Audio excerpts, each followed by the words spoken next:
Hello there and good afternoon. I'm your host Abdulrahim Kashur and this is the L24 daily special coverage. Today's focus will be our Germany gas supplies and the IAEA inspectors visit to the nuclear facility Zaporizhzhia in Ukraine. Russia has suspended all gas supplies to Germany through the Nord Stream 1 pipeline. State energy firm Gazprom says deliveries will be stopped for 3 days for maintenance work. However, the doubts of whether supplies will resume on Saturday. Russia had already reduced Nord Stream 1 flows to 20% their normal capacity, citing various technical reasons. However, the German government says the Kremlin is using gas supplies as a weapon in retaliation against Western sanctions. On the other side, the International Atomic Energy Agency's mission is set to inspect the Russian-occupied Zaporizhzhia nuclear power plant today. But there have been multiple reports of intense shelling around the inner Halder, where the plant is located, and the visit has currently been delayed for more than 4 hours. This chief, Rafael Grossi, said that mission was aware of increased military activity in the area, but was determined to press ahead with its plan to visit the facility and meet personnel there. The country's state nuclear power company said that plant's fifth reactor has been shut down as a result of the shelling. To analyze all this information, I'm joined live by Mr. Claudio Celani, editor of Strategic Alert Service from Germany, and international relations professor, Mr. Valentin Yakushik from Ukraine. Gentlemen, thank you so much for being with us in this debate. A short break and we start our debate.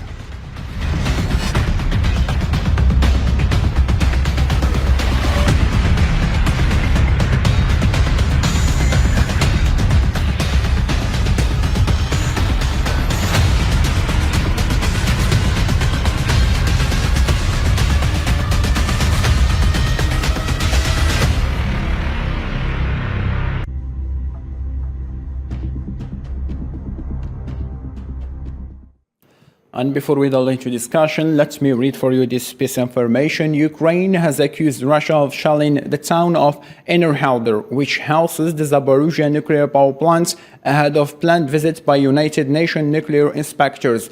Meanwhile, Russia's defense ministry has accused Ukrainian forces of trying to seize plant. Despite the report attacked, the International Atomic Energy Agency mission set off from the Ukrainian city of Zaporizhzhia toward the nuclear power plant in the Russian-controlled town of Inner Halder on Thursday, with the IAEA chief Rafael Grossi saying that the mission was aware of increased military activity in the area. We are moving.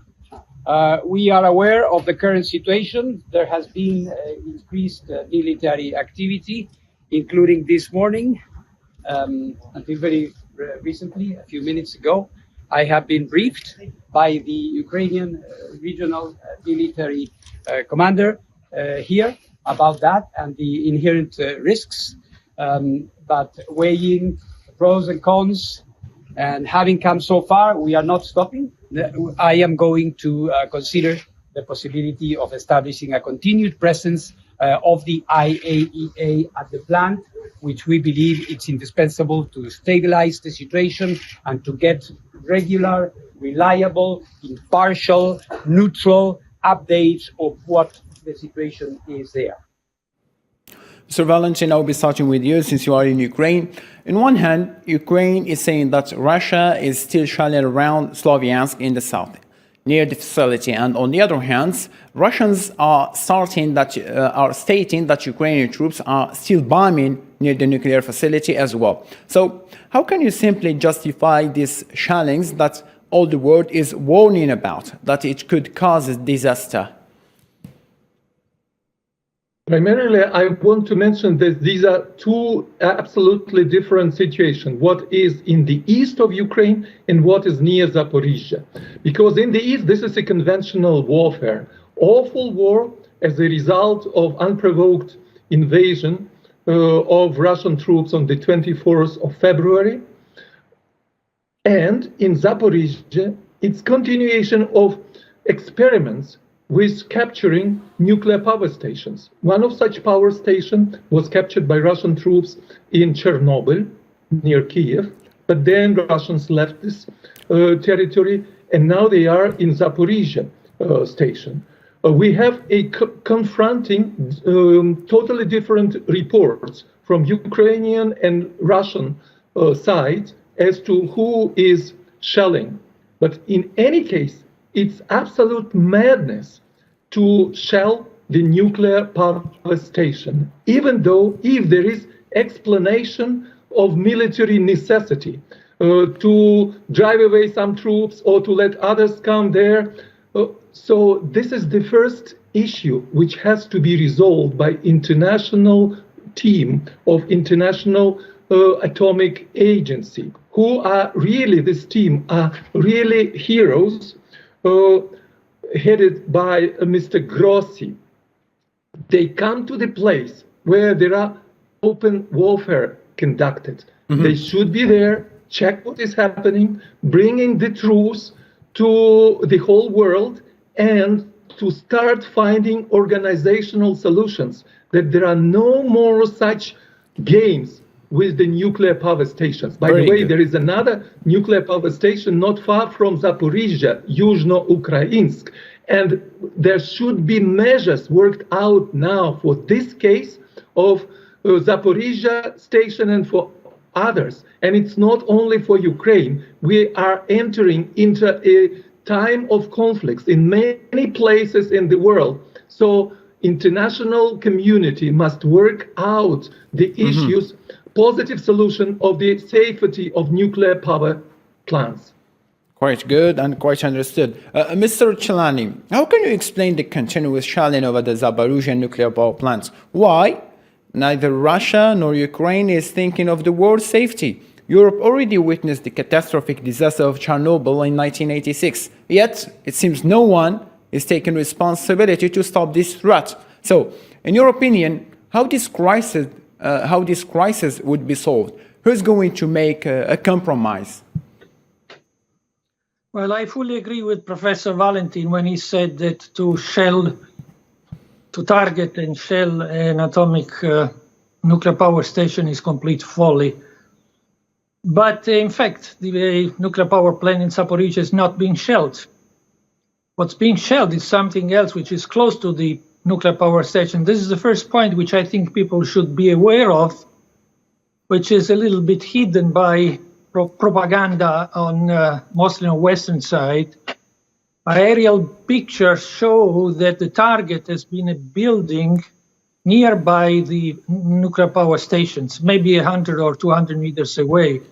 So that's where the column of smoke went up, and this was used by the media. Of course, it's always good to have a piece of propaganda to provoke hysteria and blame it on Putin, who is would be so crazy. And think about it, would be the Russian militaries who are in the nuclear power plant so crazy to bomb the place where they are and provoke a nuclear radiation case where they are? The second question, I spoke to some experts of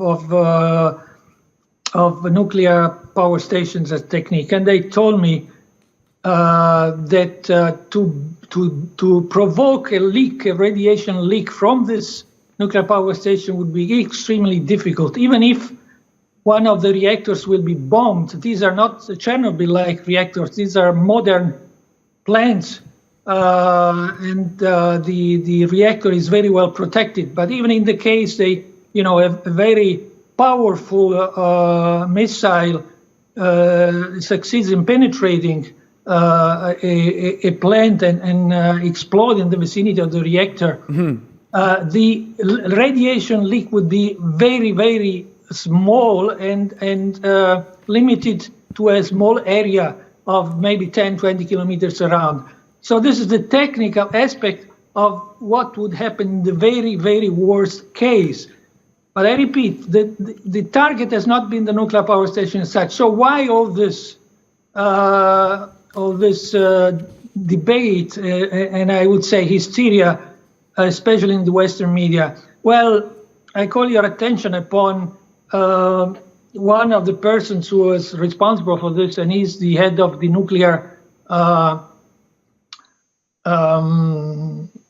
Sorry, Mr. Chalani, I'm sorry to cut your train of thought, but I will add this information for you. Russia has been called by more than 42 countries to withdraw its troops from the nuclear plant. So how can you explain these calls when one of the main reasons why Russia launched this military operation in the first place was to get hands on this nuclear plant? I mean, why they can't call on Ukrainian authorities to stop the shelling and the war over there and try a peaceful talk? After all, this is kind of a really dangerous move over a nuclear facility. Well, I doubt that they will ever succeed in forcing the Russians to withdraw. I think this is another propaganda case. I think what's at stake is the control of energy sources for Ukraine in the first place, because keep in mind, the Russians have not cut gas to Ukraine. I mean, the Russians have not destroyed the infrastructure, the civilian infrastructure in the Ukraine. So they control a nuclear power station, which is 1/5 of the energy supplies for Ukraine. They control the gas pipeline. If they wanted, they can turn everything off tomorrow. They can shift the power coming from the nuclear power station away from Ukraine and towards the areas controlled by Russia. They haven't done it so far. They might do it tomorrow, but they haven't done it. You know, we have to look at how the West is manipulating information and the propaganda which is being published on this. And what I wanted to mention before is a person called Paul Dorfman. He's a British man, and he's a so-called expert of nuclear energy. He's the chairman of the so-called nuclear consulting group. This guy has been one of the first ones in the last days to launch the alarm about a possible nuclear accident in this nuclear power station and a Chernobyl-like Armageddon scenario for not only for Ukraine, for Europe. And he has called for distributing iodine tabs for the population in Europe and in the UK. Now, this is totally irresponsible and crazy. The Ukrainian government has asked the EU Commission for a supply of such tabs, and the EU Commission has 5 million these tabs already ready to send to the Ukraine. Now, you can't do this without medical advice. These tabs have collateral damages. Some of them are very, very, very strong and lethal. So I call this a kind of terrorism. Very good indeed. Mr. Kirill has joined us, PhD in political science. Mr. Kirill, what is your expectation from this visit? Do you think this delegation would manage to find a peaceful solution? And what are you saying about Mr. Chelani's statement? He says that kind of it's a propaganda made over the Russians over there. Yeah, we see it's very hard propaganda, and I think that the mission of United Nations Organization with Rafael Grossi ahead, we don't have any peaceful agreements because they don't have some kind of mandate for it. So I see all last 8 years when was the conflict in Donbas region, there was a kind of same mission, but it's named Mission of Organization of OSCE in Europe, and they only have their mandate for monitoring situation. So they only every day write some articles that there was 100 or 200 some attacks from one side to another side, and they don't have any power to do something to have a state peaceful situation. So I think maybe I am not so optimistic in this situation. I think the mission of MAGATE also will have only some issues, yes, some articles, some maybe positions that the situation in town of Energodar, where is this nuclear station, is very hard because of attacks, because of bombing, because of shooting, and I think only in this maybe world case it will be resolved. No, they don't have any United Nations maybe forces or some another kind of troops to prefer any more attacks on the nuclear station. Quite understood. Now let's try to tackle the second point in our discussion. Now, before coming back to Russia and Ukraine, Russia has completely halted the gas supplies to Europe via a major pipeline, saying repairs are needed. The Russian state-owned energy giant Gazprom said that restrictions on the Nord Stream 1 pipeline would last for the next 3 days. It is worth mentioning that Nord Stream 1 pipeline opened in 2011 and can send a maximum of 170 million cubic meters of gas per day from Russia to Germany. Russian energy Gazprom cut off its gas supplies to Germany through the Nord Stream 1 pipeline for maintenance work on Wednesday, further raising tensions in an already tense energy market. Gazprom said that the 3-day works at the compressor station are necessary, adding that they will be carried out after every 1,000 operating hours. Ukraine's President Volodymyr Zelensky responded, accusing Russia of economic terrorism. Russia uses economic terror, pressures with price crises and poverty to weaken Europe just when it needs its full strength to defend against the terror at war that Russia has been conducting for over 6 months. In the German coastal city of Lubmin, where Nord Stream 1 comes ashore, plans are already underway to switch to liquefied natural gas. Bavarian state premier says Germany's current problem is that it has no adequate answer to Russian President Vladimir Putin's game with energy. Putin is playing a game with Nord Stream 1 and Nord Stream 2. I think it's kind of a game. Our problem right now is that we are not in a position to adequately respond to this game. That's the task ahead of us, to try and inject as much as possible. Europe is suffering from rising energy prices as Russia cut its gas deliveries following its special military operation in Ukraine. Gazprom had already carried out 10 days of long-scheduled maintenance work in July. Although it restored gas flows, after the work is done, it drastically reduced supplies only a few days later, citing a technical problem with the turbines. Before coming to you, Mr. Valentin, I will address my question to Mr. Telani since he is in Germany. In your analysis, Mr. Claudio, how Germany is going to face this energy shortage? I mean, why would they push Russia to its limit to cut gas supplies? They couldn't even manage to find alternatives such as Italy, but they kept the strong standing against Russia. Don't you think now the Germans are going to pay their government's debts? Well, there is no rationality behind the German decision, but we are accustomed here to irrational choices, starting with the folly idea, insane idea called the green transition or Green Deal, which came before the war in the Ukraine, and actually is one of the causes to work together with the monetary policy of central banks for the current energy crisis. And we can go into this later. But to answer your question, the measures that the German government is implementing in trying to avoid an energy crisis in the winter are not sufficient at all. They are like a homeopathic measure for a deadly sick person. And I think there is no alternative. Germany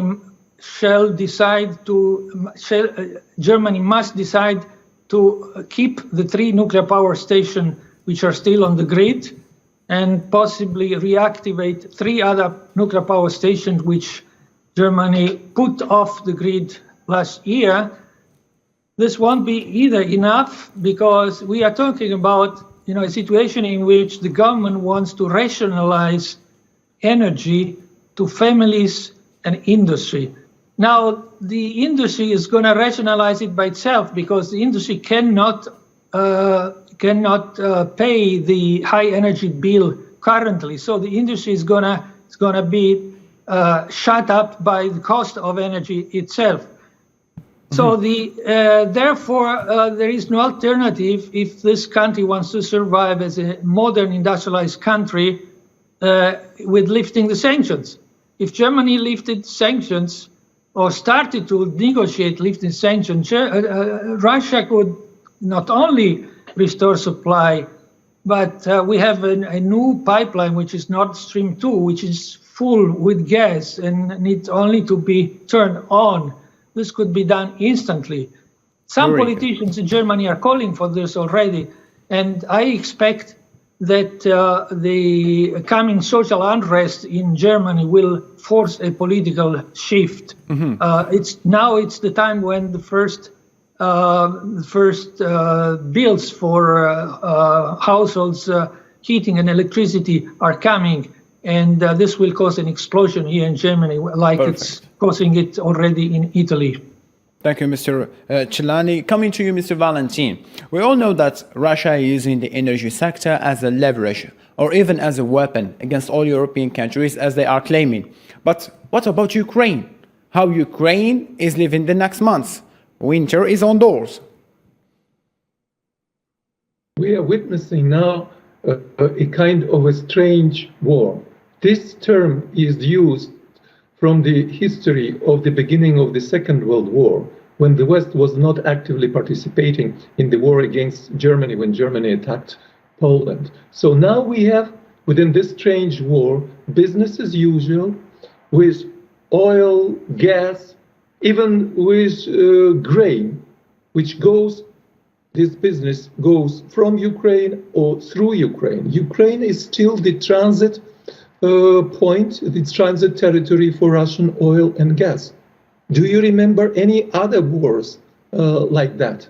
So Ukraine, while it is a transit gas nation, it can use Russian gas for internal heating systems.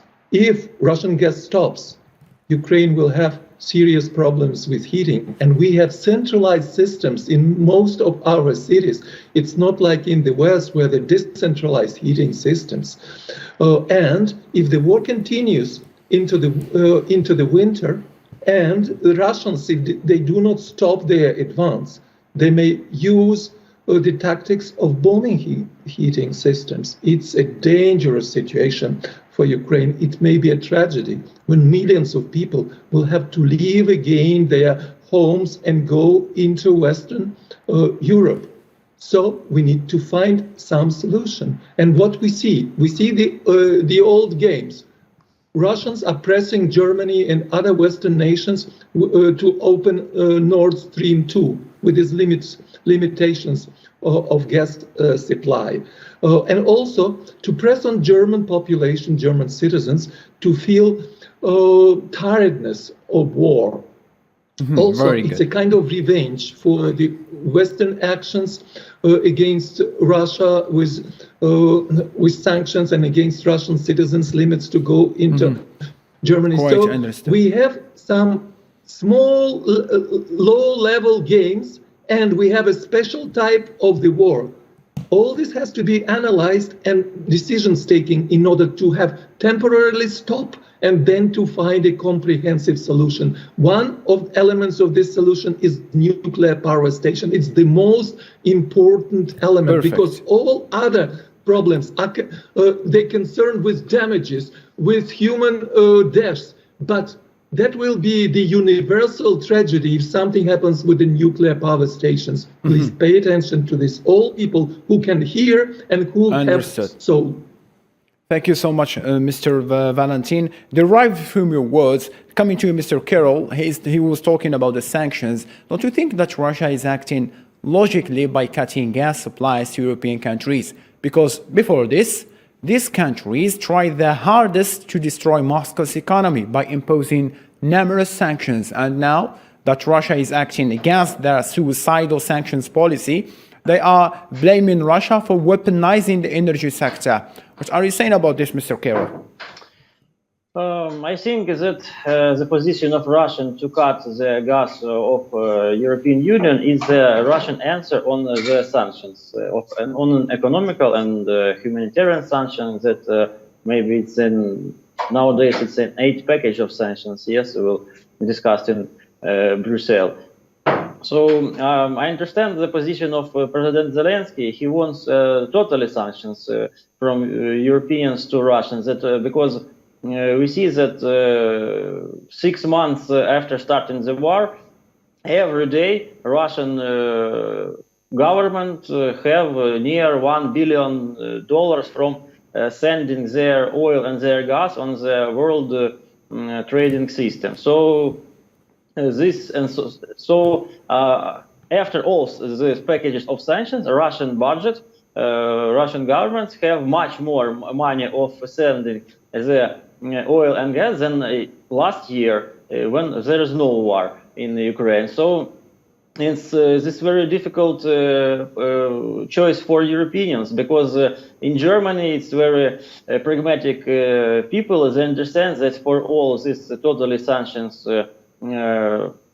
from European Union to Russia will spend maybe European citizens. I also live some months in Germany, and I see that many Germans said me that this year they have bill for their housekeeping maybe on 2 times increase, and maybe for poor German people there was some payments for these families to they have opportunity to pay these bills. And what will do the German industry? Because if German industry sectors will have also these bills for gas like 2,000 or 3,000 for 1,000 cubic meters, I think it will be not concurrent in the world. So it's a very big discussion for whom will be maybe the better if the sanction wars have be in totally character. Very interesting point you have raised, Mr. Carroll. Coming from your words, Mr. Claudio, I need your comments on this comment. A German, write this down in a YouTube video that talks about cutting gas deliveries to Germany. He writes, I suggest Western companies and countries have maintenance and delivery problems on medicine to Russia. Mainly Germany, that has $60.8 billion, which is 40.9% of total exported drugs and medicines to Russia and Europe. What are you saying about this? I'm sorry, but I didn't really get it. I mean, are they saying that Germany should cut export of drugs to Russia? Yes, as a response because Russia cut gas. Well, I mean, this is a downward spiral. I mean, the sanctions have not worked. What our friend Kirill from Kiev, from Ukraine said is totally correct. Look at the Russian economy, which was supposed to be destroyed, and Putin was supposed to be kicked out because of this, right? Now, the Russian economy is huge trade surplus as a result of the increase of the energy prices. The Russian ruble, which was hit by sanctions, financial sanctions, did not collapse, but increased its value against the euro. And the industrial production of Russia is being hit only as concerns the exports and imports from Europe, but it's reconverting into other direction. Inflation is Russia. It's still high, but it's decreasing month by month. Now, if you look at Europe, you have totally the opposite. For the first time, the European Union in its history, for the first time, has a trade deficit. I mean, a country like France has a 70 billion euro trade deficit. Italy had the trade surplus for 10 years in a row, and now it has a trade deficit in the first 6 months of the year. Germany has still a trade surplus, but it has collapsed by 50%. So, and the euro is weaker and weaker by the day. inflation in Europe is rising by the day. The inflation in August, this was published yesterday, was 9.1%, which is tremendously high, and it's an increase. Now, this is not yet the true full picture, because you have to know that producers and retailers are containing their consumer prices, because if they transmit their costs to the final price to the consumer, they will find no market. So there was one bakery in Augsburg yesterday in the local newspaper, and the shopkeeper said, look, if I transferred all my costs to the consumer, one piece of cake would cost 20 euros. And one bretzel, you know what a bretzel is a baked pastry, typical in Germany, very popular, would cost 9 euro. So the economy in Germany and in the European Union in general is working now at a deficit, at a loss, in order to keep the market. But how long can they go like this? Not long. I mean, they cannot pay the bill, which is 10 times higher, the energy bill, which is 10 times higher. So yesterday, the European Union decided another sanction, so they have not learned the lesson. They decided to make it very difficult for Russian tourists to come to Europe. So this is another self-inflicted blow, because this is going to produce losses in the tourism sector. Quite understood. Thank you so much, Mr. Chelani. I would love to have another chance to talk about the ban of visas over Russian tourists, but due to the limited time, I have been called by the technical team to sign the end of this discussion. So, Mr. Valentin Yakushik from Ukraine, Mr. Claudio Chelani from Germany, Mr. Kirill Molchanov from Ukraine as well. Thank you so much for being with us in this debate. To this end, ladies and gentlemen, take care of yourself. Bye-bye.